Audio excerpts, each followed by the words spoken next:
Bonjour à vous et soyez, n'est-ce pas, bénis abondamment, puissamment, richement ce matin de vendredi au nom merveilleux de Jésus.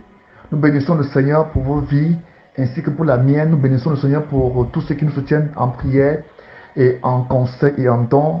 Pour, n'est-ce pas, ceux qui envoient des messages inbox, nous bénissons le Seigneur pour leur vie, pour leur réaction, pour leur, n'est-ce pas, pour leur intérêt à nous de travail. Soyez bénis au nom de Jésus-Christ de Nazareth. Ce matin, nous allons parler, n'est-ce pas, de Hébreux chapitre 13, verset 1 à 9. Là-bas, nous constatons que l'apôtre donne des conseils qui sont très, très importants. Comme nous venons, n'est-ce pas, de finir cette lecture de Hébreux en prenant quelques textes saillants qui, n'est-ce pas, sont utiles à la fois. Nous allons, n'est-ce pas, comprendre que dans Hébreux 13, verset 1 à 9, il est question des conseils généraux pour la foi, pour la croissance dans la foi. Ces conseils dont nous voulons donc vous les donner ce matin au travers de la lecture. Il dit dans Hébreux 13, verset 1 à 9, il dit ceci: que votre amour fraternel ne cesse pas de se manifester. Donc ici, il dit que l'amour ne doit pas seulement être dans ton cœur, mais il doit se manifester. L'amour est un sentiment que tu dois cultiver toi-même. Donc n'attends pas que, n'est-ce pas, dans ton cœur, tu commences à aimer directement. Non, tu dois, n'est-ce pas, aimer. C'est ton rôle d'aimer. Et aimer, c'est agir. C'est ce qu'il reçoit dans le livre de Hébreux 13, verset 1. Et donc, cet amour doit se manifester. 2. Ne négligez pas de pratiquer l'hospitalité, car plusieurs en exerçant ont accueilli des gens sans le savoir. Quant à l'église, quand vient, n'est-ce pas, un pasteur, un serviteur de Dieu vient et il n'a pas habité, vous pouvez, avec l'accord du leader, n'est-ce pas, dans l'esprit, par l'Esprit de Dieu, donner, n'est-ce pas, votre maison pour accueillir cet homme de Dieu, ce serviteur, ce frère. Voilà donc ce conseil qui parle de l'hospitalité. Il dit: ayez le souci de ceux qui sont en prison. Donc on doit aimer, on doit, n'est-ce pas, avoir le seul souci et les aider. Il dit comme si vous étiez enchaînés avec eux, et ceux qui sont maltraités, puisque vous aussi vous partagez leurs conditions terrestres. Vous voyez que la Bible ici demande que nous devons aider ceux qui sont maltraités et ceux qui sont en prison, parce que nous partageons leurs conditions terrestres. Donc nous sommes aussi maltraités et nous sommes en prison en fait. C'est ça que la parole de Dieu nous demande. Donc cela montre que nous devons, n'est-ce pas, aider ceux qui partagent, n'est-ce pas, notre condition, donc c'est-à-dire les pauvres, les veuves, les orphelins, bref, les malheureux, les laisser pour compte. Nous devons, n'est-ce pas, par identité, par amour, les soutenir et manifester l'amour de Dieu dans leur vie. Il dit, verset 4, que chacun respecte le mariage et que les époux restent fidèles l'un à l'autre. Donc Dieu nous donne la grâce, nous donne à toute la grâce de rester fidèles, n'est-ce pas, à nos époux et à nos épouses,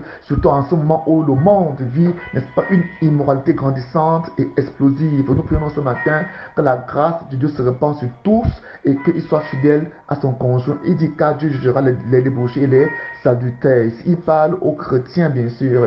Verset 5, il dit que votre conduite ne soit pas guidée par l'amour de l'argent. Que votre conduite ne soit pas guidée par l'amour de l'argent. C'est ce qu'il convient de comprendre aujourd'hui, où le monde ne tourne qu'autour de l'argent, où on ne peut rien faire sans argent, où l'argent est devenu le centre nerveux, le point focal de tout comportement humain, et même dans l'église. Donc nous devons faire attention et poser nos regards sur Dieu, et n'est-ce pas, ne pas se laisser guider par l'amour de l'argent dans notre comportement, dans notre conduite. Il y a des gens qui viennent, n'est-ce pas, auprès de toi, auprès de nous-mêmes, on va vers les gens pour de l'argent parce qu'ils ont un peu. Voilà pourquoi notre société, même dans les églises, dès que quelqu'un est béni, n'est-ce pas, il a beaucoup d'amis parce que justement, cette amitié est dirigée par l'amour de l'argent. Cette amitié est dirigée par l'intérêt, par la convoitise. La parole de Dieu nous demande ici ce matin que notre comportement ne doit pas être guidé par l'amour de l'argent. Il dit: contentez-vous de ce que vous avez présentement. Contentez-vous, car Dieu a dit, je ne te laisserai pas, non, je ne t'abandonnerai pas. Donc Dieu montre qu'il va prendre soin de toi et tu dois apprendre à te satisfaire du peu que tu as, à te satisfaire. Je sais que Dieu a créé le monde de telle manière que chaque être humain a le nécessaire pour vivre. Amen. Donc nous devons nous contenter. Sauf quand quelqu'un est dans la nécessité, il faut aider, mais nous ne devons pas aller, n'est-ce pas, vers, n'est-ce pas, vouloir plus, vouloir davantage. Il ne faut pas que notre comportement, nos paroles, nos messages, nos enseignements, nos prédications et même nos prières et même nos comportements dans nos familles, dans nos assemblées soient guidés par l'argent, par l'amour de l'argent. Il y a beaucoup de personnes qui vendent de les prières, qui vendent vendent, n'est-ce pas, les délivrances, qui vendent les prophéties. La Bible nous dit que notre conduite ne doit pas être dirigée par l'amour de l'argent. Dieu prend soin de toi. Tu n'as pas besoin, n'est-ce pas, de susciter, n'est-ce pas, les ventes des choses dans l'église pour soutenir ton ministère. Non, celui qui soutient ton ministère, c'est Dieu. Tourne-toi vers lui et te montrera quoi faire. Alors, ces choses que tu vas mettre à côté, à gauche à droite pour aider Dieu ne contribueront qu'à te jeter dans la peine et dans les blessures intérieures. Voilà pourquoi ce matin, Dieu dit ici au verset 5, il dit, n'est-ce pas, contentez-vous de ce que vous avez. Nous devons apprendre à vivre dans le contentement, même si tu as une seule veste, tu dois la laver là. C'est une étape dans la vie, c'est une étape dans le ministère. Il peut même arriver que les choses que tu as aujourd'hui te soient arrachées, c'est également une étape dans la vie. Tu dois apprendre à accepter ça et à te contenter et à lever les mains vers le Seigneur. Quand tu vas avoir ce comportement, il te bénira, il ouvrira des portes dans ta vie. Il n'est pas dit que quand tu crois en Jésus, ta vie spirituelle, financière, matérielle sera aisée du début à la fin. Non, tu peux connaître des moments de tourment, des moments de famine, des moments de faiblesse, de fatigue. Tu peux connaître des moments d'abandon, des moments de rejet, des moments de pauvreté. Tu peux avoir été béni avant, mais maintenant il n'y a plus rien. Tu dois donc apprendre à t'humilier, quand tout a été arraché, quand tout a été, n'est-ce pas, ôté. Tu dois apprendre à descendre au piédestal et t'humilier devant les hommes, devant le Seigneur. Et Dieu, voyant ton humilité, ton humiliation, n'est-ce pas, ta soumission, ton rabattement, il va t'élever. Amen. Voilà pourquoi ce matin, il dit que ta conduite ne soit pas guidée par l'amour de l'argent. C'est Dieu qui donne l'argent, ce n'est pas un homme. C'est Dieu qui élève, ce n'est pas un homme. La Bible dit dans Agé, chapitre 2, il dit, c'est à moi qu'appartient l'or et l'argent.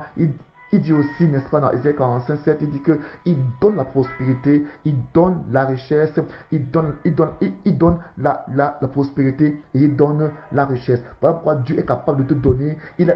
Il a promis lui-même qu'il prendra soin de toi, il ne t'abandonnera pas, il ne t'a pas oublié. Dans Ésaïe 49, il dit que si une mère pour oublier son enfant, n'est-ce pas, qu'elle a arrêté, moi je ne t'oublierai pas, je t'ai gravé sur mes mains, je t'ai gravé sur mes murs et je pense constamment à toi. Ça c'est dans l'ancienne alliance, Dieu disait cela d'Israël. Qu'en est-il dans la nouvelle alliance, dans laquelle nous sommes dans les réalités christiques, dans les réalités célestes? Donc c'est impossible, multiplié par impossible, que Dieu t'oublie, que Dieu t'abandonne. Dieu connaît exactement ce par quoi tu passes, il connaît exactement quelle est ta situation, même si tu ne manges pas, même si tu as faim, Dieu te donne la vie, Dieu te donne la santé. Je voudrais ce matin que tu sois encouragé, que le Dieu qui t'a donné un ventre est capable de te tenir ainsi, même sans que tu ne manges. Le ventre est plus important que la nourriture, le corps est plus important que les vêtements, n'est-ce pas? La santé est plus important que le travail, que l'argent. Voilà pourquoi tous tes œuvres vers le Seigneur et rends grâce à Dieu